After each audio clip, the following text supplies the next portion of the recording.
अस्सलाम वालेकुम students, I am Mohammad Nadeem Chaudhry, lecturer statistics. कैसे हैं आप लोग? खैरियत से हैं? उम्मीद करता हूं कि आप सब लोग खैरियत से होंगे, अपने अपने घरों में सेफ़ होंगे। तो इंडेक्स नंबर के बाद अब हम प्रोबेबिलिटी स्टार्ट करने जा रहे हैं। चैप्टर नंबर 6 है इस बुक में, बिजनेस स्टैटिस्टिक्स की बुक में, जिस बुक को हम फॉलो कर रहे हैं। मैंने अपने पहले लेक्चर में इस बुक के बारे में तफसीलन बताया था। इसके राइटर कौन है? नज़ीर हुसैन साहब की ये बुक है लिखी हुई, और अज़ीम एकेडमी इसके पब्लिशर हैं। तो उस बुक को हम फॉलो कर रहे हैं स्टूडेंट्स। तो आज हम आगाज़ कर रहे हैं प्रोबेबिलिटी का। ये चैप्टर नंबर 6 बनता है बिजनेस स्टैटिस्टिक्स की बुक का।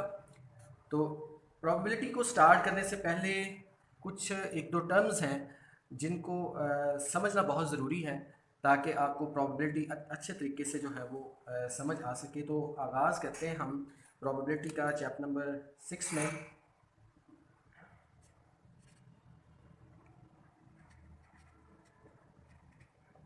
Chapter number 6,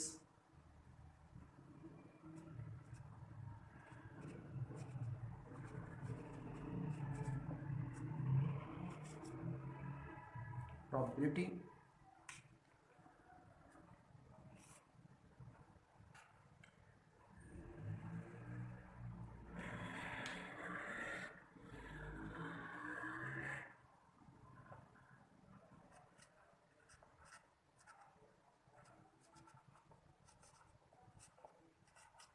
probability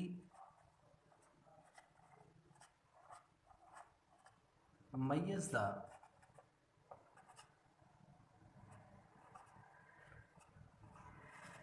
uncertainty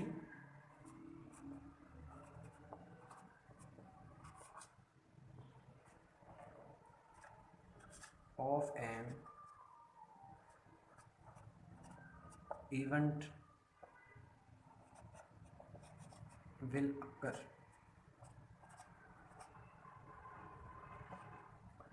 probability measures the uncertainty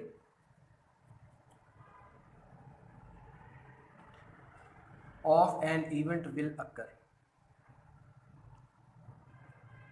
probability एक ऐसी टर्म है जो किसी चीज़ के होने या ना होने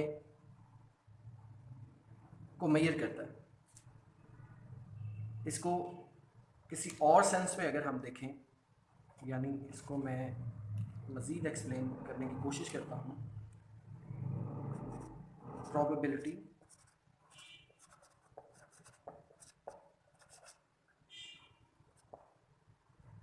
is a chance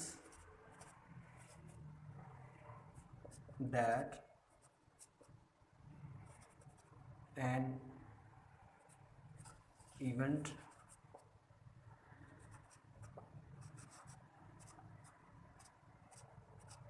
will occur।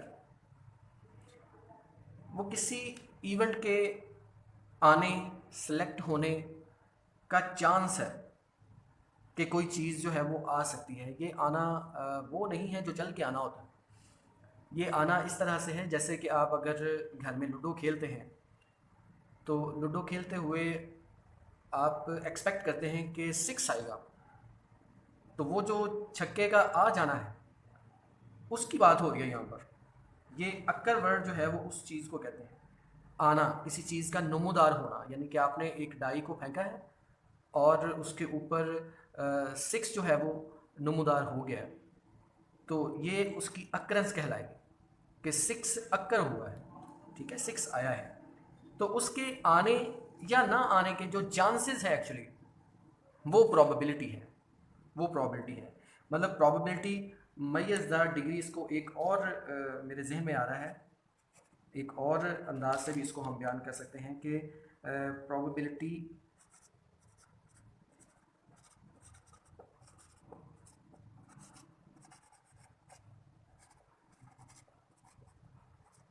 मैयज़ the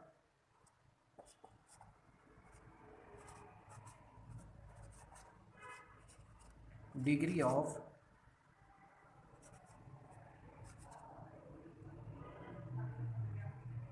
belief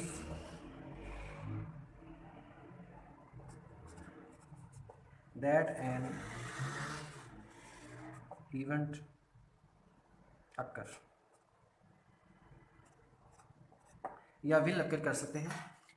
probability measures the degree of the belief, मतलब यकीन दहानी की जो डिग्री है, जो लेवल है कि आपको एक इवेंट के आने के का कितना यकीन है, उस डिग्री को जो मेजर करने वाली टर्म है उसे हम प्रोबेबिलिटी का नाम देते हैं।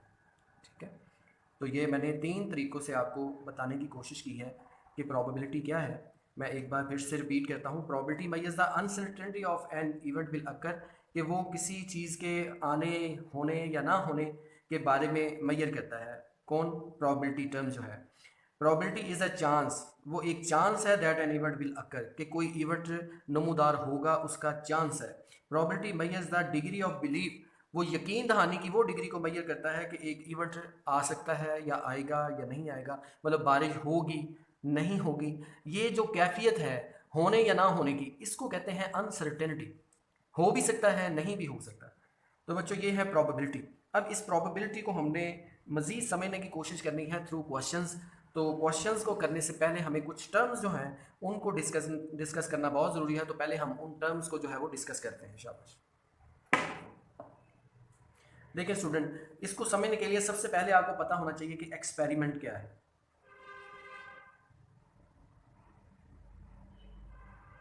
एक्सपेरिमेंट मैं लिखता हूं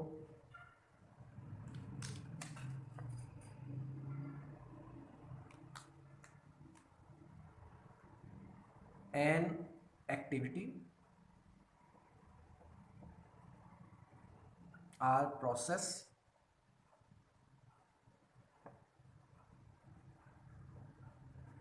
which give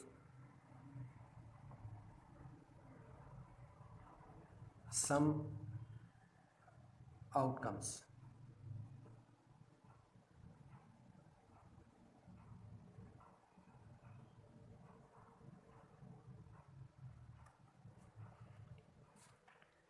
N activity or process, कोई भी तरीका कार या कोई काम, which give some outcomes is called an experiment।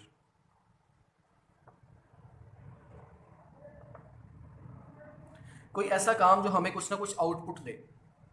For example हम एक कॉइन को टॉस करते हैं, वो क्या देता है? हमें रिजल्ट देता है। कौन सा रिजल्ट देता है? हेड आएगा या टेल आएगा।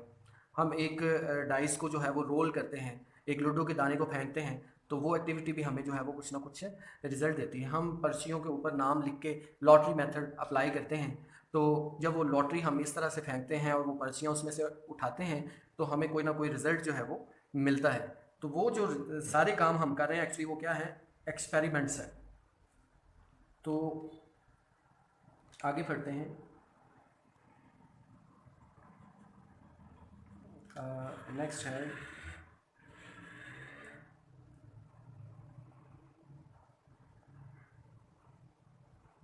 Random experiment.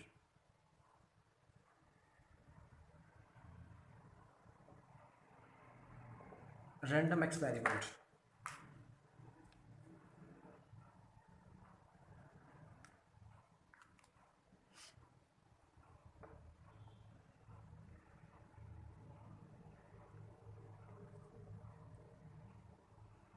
Or random activity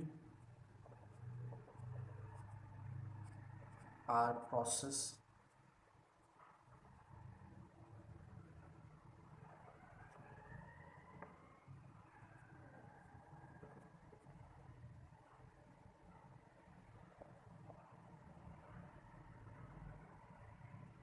which gives some possible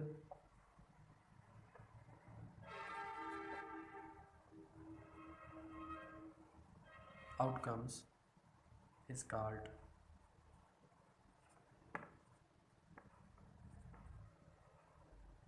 random experiment। अब इस चीज़ को स्टूडेंट आप लोगों ने समझना है गौर से एक तो मैंने यहाँ पे लफ्ज़ इस्तेमाल किया है रैंडम, और दूसरा मैंने यहाँ पे लिखा हुआ है पॉसिबल आउटकम्स। ठीक है, रैंडम एक्टिविटी या प्रोसेस, ये थोड़ा सा इसमें है समझने वाली चीज़। रैंडमनेस क्या चीज़ है, पहले तो ये पता हो कि रैंडमनेस क्या है। स्टूडेंट, एक ऐसी एक्टिविटी और प्रोसेस जिसके अंदर आप लोगों की पर्सनल जजमेंट शामिल ना हो, मतलब आपकी अपनी इन्वॉल्वमेंट उसके अंदर ना हो उसके रिजल्ट्स लाने के अंदर। फॉर एग्ज़ाम्पल, आप एक क्लास में से कोई 5 स्टूडेंट सेलेक्ट करना चाहते हैं और ये चाहते हैं कि आप लोगों का अपनी राय जो है वो उसके अंदर शामिल ना हो, तो स्टूडेंट भी सिलेक्ट हो जाए, तो उसमें एक लॉटरी मेथड हम इस्तेमाल करते हैं। तो तमाम स्टूडेंट के नाम जो है वो पर्चियों पे लिखते हैं और वो पर्चियों में से 5 पर्चियाँ उठा लेते हैं। अब जो 5 पर्चियाँ आपके हाथ में हैं जो आपने उठाई हैं, इसमें आपकी पर्सनल जजमेंट शामिल नहीं है, मतलब इसमें आपका कोई रोल नहीं है कि कौन सा बच्चा जो है वो, अब आप कोई भी स्टूडेंट अपनी मर्ज़ी से नहीं सिलेक्ट कर सकते। तो ये एक रैंडम प्रोसेस कहलाएगा। रैंडम प्रोसेस काफ़ी तरीक़ों के हैं। आप बुक के ऊपर जो नंबर्स लिखे होते हैं, बुक को इस तरह से आप ओपन करते हैं और उसके ऊपर जो भी रिज़ल्ट आपके पास आ जाता है, नंबर्स देखते हैं, तो वो भी एक रैंडम प्रोसेस है। रैंडम नंबर टेबल्स भी मिल जाते हैं। रैंडम नंबर टेबल के ऊपर आप इस तरह से उंगली घुमाएं, जिस आंखें बंद करके जिसके ऊपर वो उंगली आ जाए, जिसके ऊपर भी, तो वो रोल नंबर आप सेलेक्ट कर सकते हैं।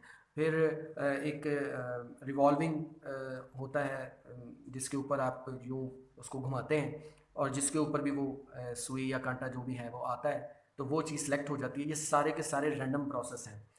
तो एक ऐसी एक्टिविटी जो रैंडम हो, जैसा कि कॉइन को आप टॉस करते हैं, तो जब वो हवा में उछल रहा होता है, ठीक है, घूम रहा होता है, तो वो रैंडमनेस दिखा रहा होता है आपको, क्योंकि वो रैंडम एक्टिविटी है, उसमें आपकी इन्वॉल्वमेंट अब शामिल नहीं है। जब वो आपके हाथ से निकल चुका है तो फिर वो एक रैंडम प्रोसेस के अंदर आ गया है।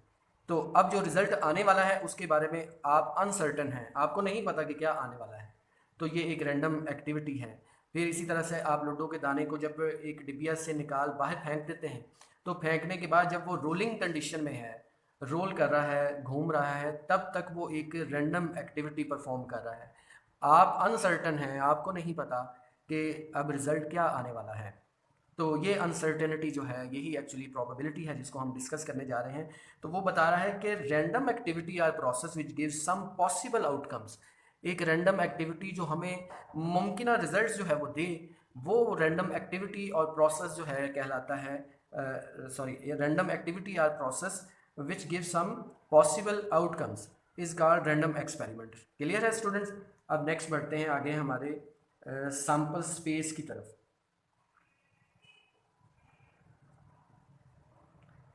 सैम्पल स्पेस, ये वो चीज़ें हैं जो प्रोबेबिलिटी समझने के लिए ज़रूरी हैं। इनके बगैर प्रोबेबिलिटी जो है वो आप नहीं समझ सकेंगे। तो सैम्पल स्पेस क्या चीज़ है, इसको समझना है स्टूडेंट्स। अब आप लोगों ने a set of all possible outcomes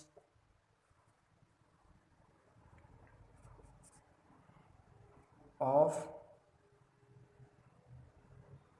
a random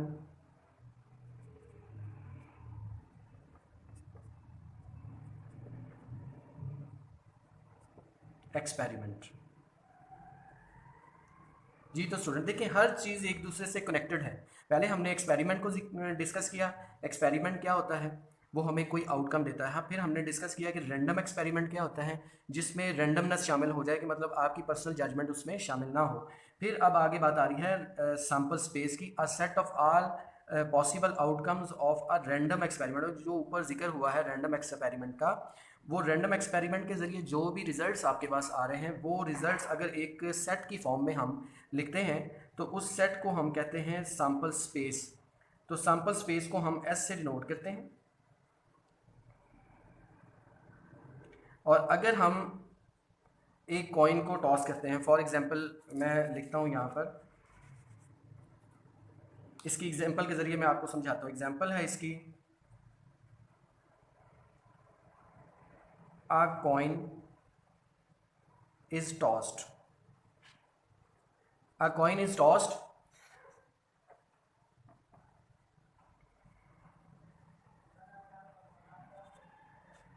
अभी कॉइन को जब टॉस किया गया है, तो सैंपल स्पेस क्या बनेगी? क्या बात हुई थी? All possible outcomes of a random experiment. तो एक कॉइन को टॉस करने से हमारे पास कितने पॉसिबल आउटकम्स आ सकते हैं, यानी कि मुमकिन जवाब क्या आ सकते हैं? एक कॉइन को अगर हम टॉस करते हैं, हेड आ सकता है या फिर टेल आ सकता है। यही दो पॉसिबिलिटीज़ हैं। एक और एग्जांपल ले लेते हैं इसकी। सेकंड एग्जांपल कि अगर आ डाइस इज रोल्ड, एक डाई को अगर रोल किया जाए तो फिर हमारे पास सैंपल स्पेस क्या बन सकती है? तो सैंपल स्पेस हमारे पास बनेगी S इज इक्वल टू 1 2 3 4 5 6। तो ये देखें स्टूडेंट्स, ये मैं थोड़ा सा इसको ऐसे, अब आपको नज़र आ रहा होगा। अ कॉइन इज टॉस्ड, तो हमारे पास दो पॉसिबल आउटकम है कि देखें ना, हमारे पास एक सिक्का होता है, एक तरफ उसके हेड होता है, दूसरी तरफ उसके टेल होता है। फिर इसी तरह से एक डाई है हमारे पास, तो उसके ऊपर हमारे पास 6 साइड्स जो है वो बनी होती हैं इस तरह से।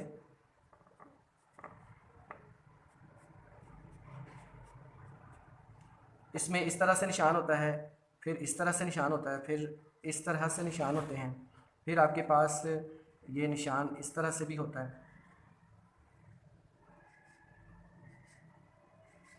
फिर आपके पास निशान इस तरह से होता है, फिर आपके पास इस तरह से निशान होता है। तो ये 6 साइड है। तो जितने पॉसिबल आउटकम्स हमारे पास होते हैं वो अगर एक सेट की शक्ल में हम लिख दें, जिसको हम S से डिनोट करते हैं अमूमन, तो ये हमारी सैंपल स्पेस कहलाती है। तो स्टूडेंट समझ आइए सैंपल स्पेस क्या होता है। अब आगे बढ़ते हैं थोड़ा सा। सैंपल स्पेस के बाद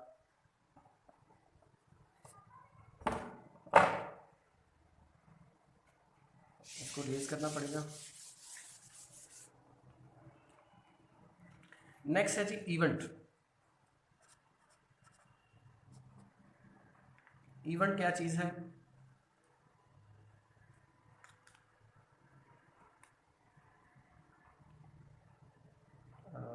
इसके साथ लिखते हैं a subset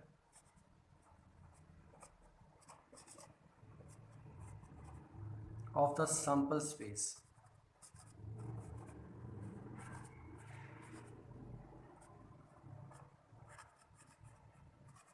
is called an event। जी तो स्टूडेंट इसकी एग्जांपल हम देखते हैं क्या कह रहा है। वैसे तो समझ आ गई होगी सबसेट किसे कहते हैं, आपको पता है। सबसेट जो है सैंपल स्पेस का, तो हम वही सैंपल स्पेस इस्तेमाल करते हैं जो पीछे हमने देखी थी। तो देखें सैंपल स्पेस, अगर हमारे पास सैंपल स्पेस S जो है वो ये है हेड टेल वाली, तो फिर इसको हम लिखते हैं it is denoted by capital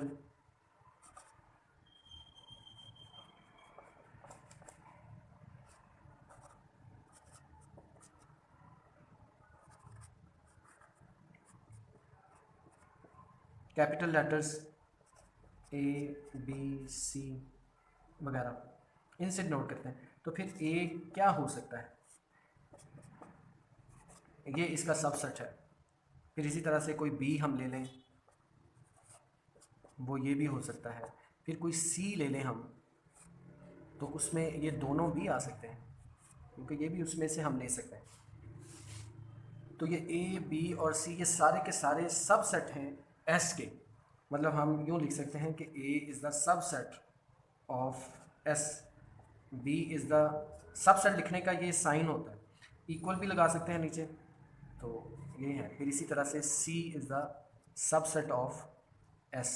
ये सारे के सारे सबसेट हैं और ये सारे के सारे जो है वो इवेंट्स कहलाते हैं। ठीक है स्टूडेंट्स।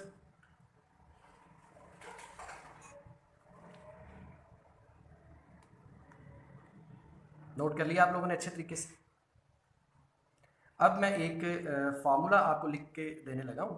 आप तो इसको यूट्यूब पे आपके पास ये फैसिलिटी होती है कि आप एक चीज़ को बार बार सुन सकते हैं, रिवाइज़ कर सकते हैं, रीप्ले कर सकते हैं। तो इसलिए अब मुझे ये ज़रूरत नहीं है कि मैं वेट करूं कि आप लोग नोट कर लें, तो बाद में आप इसको दोबारा से देख लीजिएगा। मैं अब आपको एक फार्मूला बताने लगा हूं।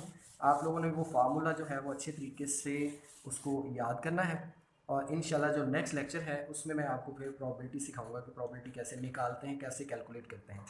तो मैं लिखने जा रहा हूँ यहाँ पर probability of an event, probability of an event।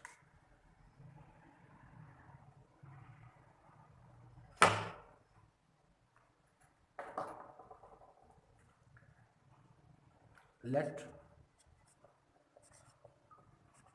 A be the event of sample space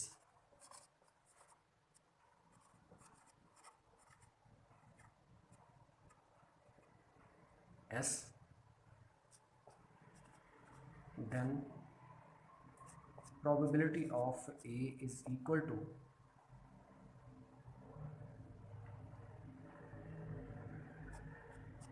number of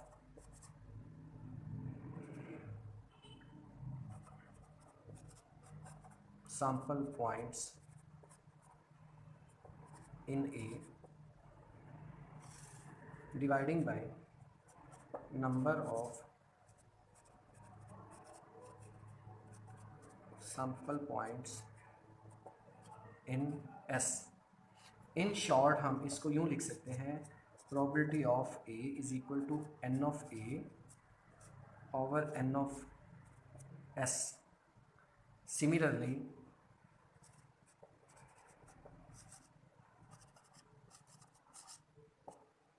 अगर आपने प्रोबेबिलिटी ऑफ बी मालूम करनी है तो हम लिखेंगे N of B over N of S. अगर प्रोबेबिलिटी ऑफ सी निकालनी है तो एन ऑफ सी